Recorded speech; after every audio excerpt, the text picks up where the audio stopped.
AP ప్రభుత్వం కొత్త ration కార్డుల కోసం కీలక నిర్ణయం తీసుకుంది. వైసీపీ ప్రభుత్వంలో జారీ చేసిన కార్డులే ఇప్పటికీ కొనసాగుతున్నాయి. పెద్ద సంఖ్యలో లబ్ధిదారులు కొత్త రేషన్ కార్డుల కోసం వేచి చూస్తున్నారు. జనవరిలోనే కొత్త కార్డులు పంపిణీ చేయాలని భావించినా అమలు కాలేదు.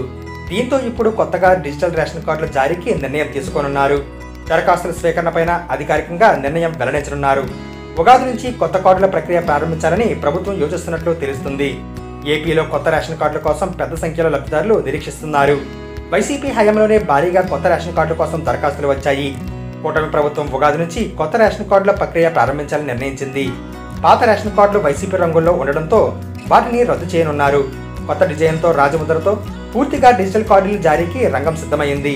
ప్రభుత్వం అమలు చేస్తున్న అన్ని సంక్షేమ పథకాలకు రేషన్ కార్డు ప్రాతిపదిక కావడంతో పథకాల లబ్ధిదారులు కొత్త రేషన్ కార్డుల కోసం ముందుకొస్తున్నారు. సూపర్ 6 పథకాలకు తాజా బడ్జెట్లో ప్రభుత్వం నిధులు కేటాయించింది. దీంతో పథకాల లబ్ధిదారులుగా ఉండేందుకు కొత్త రేషన్ కార్డుల కోసం భారీగా డిమాండ్ పెరుగుతుంది. గత ప్రభుత్వ హయాంలో కొత్త రేషన్ కార్డుల ప్రక్రియ పూర్తి చేయలేదు. కార్డులో మార్పులు చేర్పులకు అవకాశం దక్కలేదు. దీంతో మార్పులు కొత్తగా పెళ్లైన వారికి కార్డులు ఇవ్వాలని కూటమి ప్రభుత్వం నిర్ణయించింది. క్రెడిట్ కార్డు తరహాలో QR కోడ్తో నూతన రేషన్ కార్డులు జారీ చేయనున్నారు. ఇప్పటికే ఇందుకు సంబంధించిన ఏర్పాట్లు పూర్తయ్యాయి. ఏపీలో ఇప్పటి వరకు 1.48 కోట్ల రేషన్ కార్డులు ఉండగా కొత్తగా పెళ్లైన వారి నుంచి అందిన అప్లికేషన్లు సుమారు 70,000కు పైగా ఉన్నాయి. అదేవిధంగా కుటుంబ సభ్యుల పేర్లలో మార్పులు చేర్పులతో కలిసి 2 లక్షల రేషన్ కార్డులు జారీ చేయాలని అధికారికంగా అంచనా వేస్తున్నారు. అప్పుడు రాష్ట్రంలో మొత్తం రేషన్ కార్డుల సంఖ్య సుమారు 1.50 కోట్లకు చేరుతుంది. సీఎం చంద్రబాబు ఆమోదం తర్వాత రేషన్ కార్డుల జారీ ప్రక్రియ స్టార్ట్ కానుంది.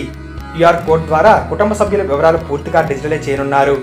ఎక్కడ ఉన్నా రేషన్ పొందే విధంగా అవకాశం కల్పిస్తున్నారు. అర్హతల ఖరారుపైన అధికారులు కసరత్తు చేస్తున్నారు. ఉగాదిలోగా మార్గదర్శకాలను ఖరారు చేసి దరఖాస్తులను అందుబాటులోకి తేవాలని ప్రభుత్వం భావిస్తుంది.